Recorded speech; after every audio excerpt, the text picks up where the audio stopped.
नमस्कार। आइए सुनते हैं आधुनिक मानव शांति की खोज में स्वामी निखिलेश्वरानंद जी की पुस्तक से आज का अंक। यह पुस्तक हम क्रमबद्ध रूप से प्रस्तुत कर रहे हैं। आशा है आपने इसके अन्य वीडियो भी सुने होंगे। इससे पहले वाले वीडियो में निराशा के घोर बादल घिर जाएं तब क्या करें, इस विषय पर हमने महाराज के विचार सुने थे। आज हम सुनने जा रहे हैं विपत्ति के समय अन्य उपाय। महाराज बता रहे हैं कि विपत्ति के समय प्रार्थना, नाम स्मरण और ध्यान करने से भी मन में परिस्थिति का सामना करने की शक्ति आती है। आंतरिक स्थिति बदल जाती है। इसलिए जल्दबाजी में कोई कदम उठाने से पहले चुपचाप भगवान का नाम लेना सरलतम उपाय है। इसके अतिरिक्त दूसरे अन्य उपाय भी हैं जिनका इन सब उपायों के साथ साथ आचरण करने से मानसिक स्थिति में शीघ्रता से परिवर्तन होता है। उन उपायों में से एक है महर्षि पतंजलि के योग सूत्र में बताया गया उपाय वितर्क बाधने प्रतिपक्ष भावनम, अर्थात प्रतिबंधक विचारों को रोकने के लिए उनसे विरोधी विचारों का चिंतन करना। यदि आत्महत्या के विचार आ रहे हैं तो जीवन कितना सुंदर है, मूल्यवान है, प्रेमपूर्ण है आदि विचार करने से नकारात्मक विचारों का जोर कम हो जाता है। निराशा के विचारों को आशावान विचारों से, नकारात्मक विचारों को सकारात्मक विचारों से दूर कर सकते हैं। यदि नकारात्मक विचार पीछा नहीं छोड़ रहे हैं तो मन को उसकी रुचि की वस्तुओं में लगाओ। उसके लिए भजन संगीत या सुगम संगीत को एकाग्र होकर सुनो। हमारे संगीत के स्वरों में मन को शांत करने की अद्भुत शक्ति है। महाराज आगे बता रहे हैं कि इसके अतिरिक्त जिसका मन बहुत विषाद से भर गया हो और जिसे कहीं चैन नहीं मिल रहा हो, ऐसे व्यक्ति को आग्रह पूर्वक स्वादिष्ट वस्तु खिला देने से भी उसका मन शांत हो जाता है, आवेग कम हो जाता है। जब व्यक्ति भावनाओं के अतिरेक में डूबा हुआ हो तब वह मनोमय कोश में होता है और इस कोश में उसका मन आवेग में होने के कारण नियंत्रित नहीं होता है। इस मन को यदि सूचनाओं द्वारा विज्ञानमय कोश में ले जाया जाए तो मन की स्थिति बदल जाती है, परंतु यह तो सिद्ध योगी ही कर सकते हैं। वैसे योगी पुरुषों को तो ऐसा प्रश्न उठता ही नहीं, परंतु सामान्य मनुष्यों के मन का स्तर नहीं बदल सकते हैं।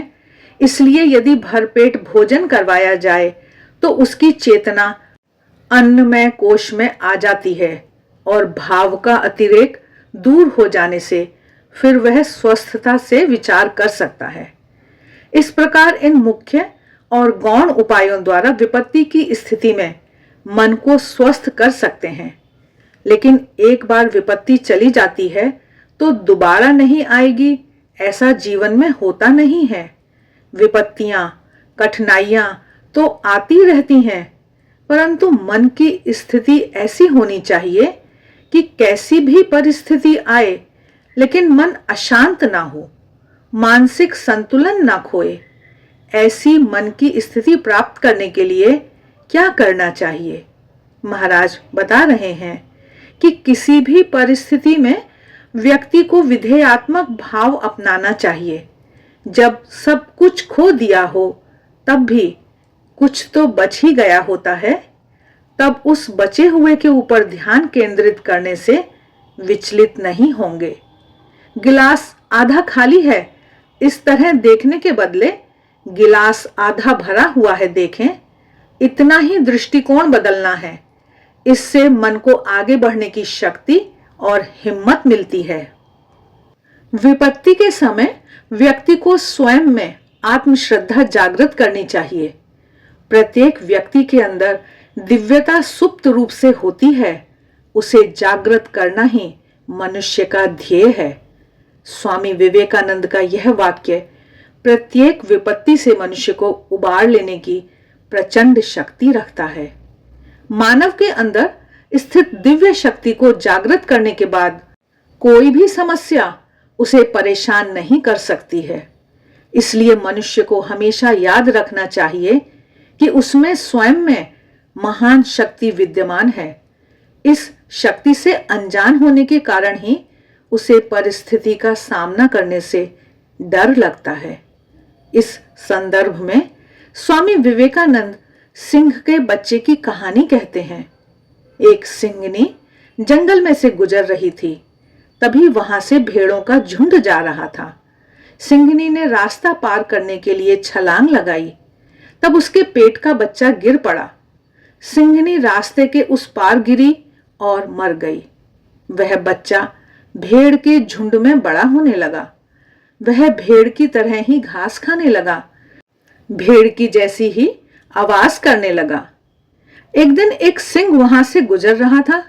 उसने भेड़ों के झुंड में एक छोटे से सिंह के बच्चे को देखा जो भेड़ों की तरह बोल रहा था, तो उसे आश्चर्य हुआ।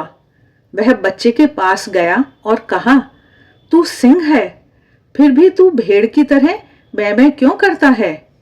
तब उस सिंह शावक ने बै बै करते हुए कहा, मैं तो भेड़ हूं, सिंह नहीं।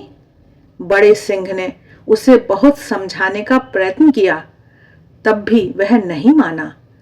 फिर सिंह उसे तालाब के किनारे ले गया और कहा, मूर्ख, इस पानी में तू अपनी परछाई देख। तेरा चेहरा भेड़ जैसा है या मेरे जैसा, सिंह जैसा है। छोटे सिंह ने जब अपना चेहरा देखा तब उसका अज्ञान का पर्दा दूर हो गया। उसे समझ में आ गया कि वह भेड़ नहीं, सिंह है। फिर उसने सिंह की तरह गर्जना की। वह निडर हो गया और बाद में जंगल का राजा बना। इस कहानी द्वारा स्वामी विवेकानंद समझाते हैं कि जब हम अपनी आंतरिक शक्ति को पहचानेंगे, मिथ्या भ्रम को झटक कर फेंक देंगे, तभी सिंह के बल का अनुभव करेंगे। स्वामी विवेकानंद जी के इन शब्दों में निर्बलता, हताशा, निराशा, चिंता को हटाकर मनुष्य में अंतर्निहित अनंत शक्ति को जागृत करने की प्रचंड सामर्थ्य है।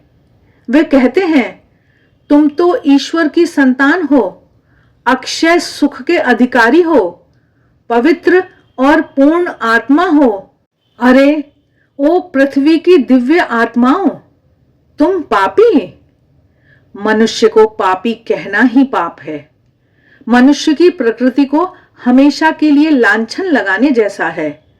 अरे ओ सिंहों, खड़े हो और हम भेड़ हैं, इस भ्रम को झटक कर फेंक दो।